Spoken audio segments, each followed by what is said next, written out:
दोस्तों अभी हम बात करने वाले राव बहादुर मूवी के एंडिंग एक्सप्लेनेशन के बारे में। तो क्या हुआ था अंत में, इस वीडियो में हम जानने की कोशिश करेंगे। यदि आप चैनल पर नए हैं तो चैनल को सब्सक्राइब कर लीजिए।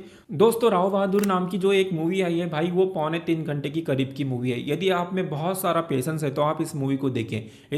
दोस्तों पूरी फिल्म का कहानी का हिस्सा रामप्पा के इसी शक के इर्द गिर्द घूमता है कि लवन और जो कुसुम, उसके जो दो बेटे हैं, क्या उसके वो अपने खून है। उसको पूरी तरह से शक होता है कि उसका जो छोटा बेटा है कुसुम, वह उसका खून नहीं है। इसी के लिए वो पुलिस में झूठी शिकायत दर्ज करता है और उसके डीएनए टेस्ट के लिए पता करना चाहता है। मूवी के अंत में हमें देखने को मिलता है कि कुछ पुलिस वालों के साथ में फॉरेंसिक वाले आते हैं और कुसुम के कुछ बॉडी पार्ट्स लेके जाते हैं डीएनए टेस्ट करवाने के लिए। जबकि रामप्पा को पता चलता है कि अदालत का फैसला आने में अभी कुछ हफ्ते बाकी हैं, तो वह योग निद्रा में चला जाता है। उसके बाद में अदालत का फैसला आता है और रामप्पा खुद अदालत में आते हैं। और भाई उस वक्त उन्हें पता चलता है कि अदालत उन्हें बताती है कि वह जो कुसुम है, उनका छोटा बेटा, उनका खुद का खून है। तो भाई यह सुन के उसके आंखों में एक चमक आ जाती है। देखिए रामप्पा के जो दिल में है ना भाई, उसे सिर्फ इस बात की खटक थी कि उसका छोटा बेटा उसका अपना खून है या नहीं। उसकी मौत हो गई, वो मर गया, उससे उससे कोई लेना देना है नहीं।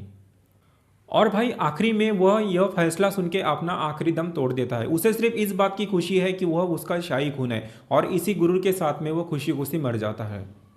दोस्तों रामप्पा के अंतिम संस्कार के समय दो ऐसे झूठ खुलते हैं कि भाई उसके गुरूर को पूरी तरह से चकनाचूर कर जाते हैं। पहला जो झूठ होता है वो उनके खुद की पत्नी बोलती है, और दूसरा जो उनके जिगरी दोस्त होते हैं जो कि डॉक्टर होते हैं वो बताते हैं। तो दोस्तों जैसे कि हमें देखने को मिलता है कि अंतिम संस्कार के वक्त जैसे कि उनके कान में जाके उनकी पत्नी सबसे पहले कहती है कि जो लवन है, जो उनका बड़ा बेटा है, वो उनका अपना खून है नहीं, क्योंकि वह शादी के पहले से गर्भवती थी और उसे अपने बच्चे को नाम देना था। इस वजह से उन्होंने उससे शादी की।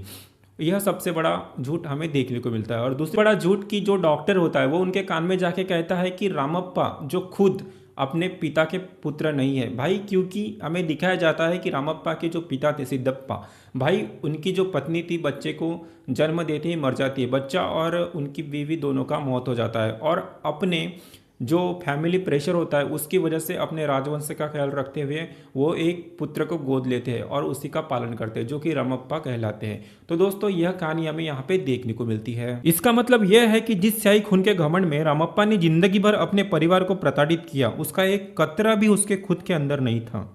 तो हमें अंतिम संस्कार के बाद में देखने को मिलता है कि जो लवन था, उनका जो बड़ा बेटा था भाई, उसके अंदर भी वही गुरूर हमें देखने को मिलता है, जबकि वह खुद भी उस शाही खून का एक भी कतरा उसके अंदर था नहीं।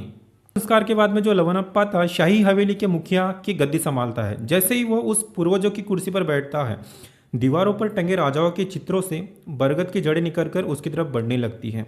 वह अनजाने में अपना हाथ छाती पर रखकर ठीक उसी तरह चलने लगता है जैसे भुवन राजवंश के राजा चलते थे। दोस्तों यह दृश्य यह दिखाता है कि शाही खून उसके अंदर न होते हुए भी लवनप्पा जो होता है वह अपने हाथ को अपने छाती पे रखता है, और भाई उस समाज का जो उनके राजवंश का जो खोखलापन था, जो शाही घमंड था, वो उसके अंदर आ जाता है। दोस्तों खोखले घमंड और जहरीली सोच और विनाशकारी परंपराओं को पूरी तरह अपना लिया था उसने। जैसे कि हमें देखने को मिलता है कि बरगद की जड़ें यह दर्शाती है कि जाति और उच्च नीच का यह सामाजिक भ्रम समाज में कितना गहरा है, जो बिना खून के रिश्ते के भी अगली पीढ़ी को अपनी जकड़ में जड़ लेता है।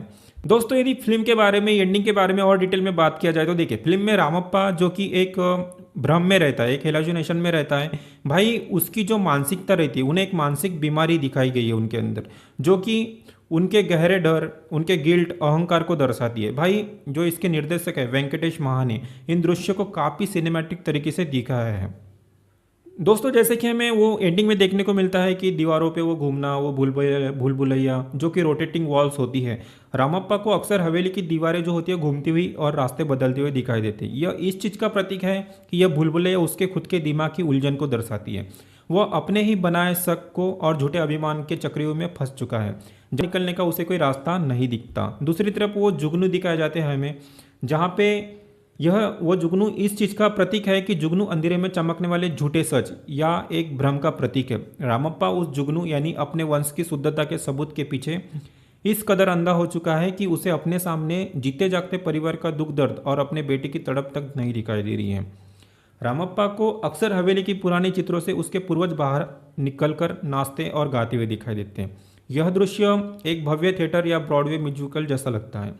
यह दिखाता है कि रामप्पा पर अपने महान वंश का कितना मानसिक दबाव है। उसके पूर्वज उसे लगातार यह एहसास दिलाते हैं कि उसे अपने खून की शुद्धता को हर हाल में बचाना है। यह भ्रम साबित करता है कि रामप्पा असल में वर्तमान में जी ही नहीं रहा है, वह अतीत के भूत और सामाजिक प्रतिष्ठा के खोखले ड्रामे का गुलाम बन चुका है। तो देखिए दोस्तों, उनका जो मरा हुआ बेटा था कुसुम, कुसुम की आत्महत्या के बाद में भी रामप्पा को उसका साया दिखाई देता है। यह इस चीज का प्रतीक हमें यहाँ पे देखने को मिलता है। यह उसका दबा हुआ एक सबकॉन्शियस जो गिल्ट होता है वह हमें दर्शाता है। भले ही वह ऊपर से बेहद कठोर और अहंकारी दिखता है, लेकिन उसका अंतर्मन जानता है कि उसने अपने ही बेटे को मौत के मुंह में धकेला है। दोस्तों, यह था मूवी का एंडिंग एक्सप्लेनेशन। यदि आपको यह रिव्यू अच्छा लगता है तो इसे लाइक एंड शेयर करना ना भूलें। यदि आप चैनल पर नए हैं तो चैनल को सब्सक्राइब करना ना भूलें। तो मिलते हैं अगले वीडियो में, तब तक के लिए टेक केयर।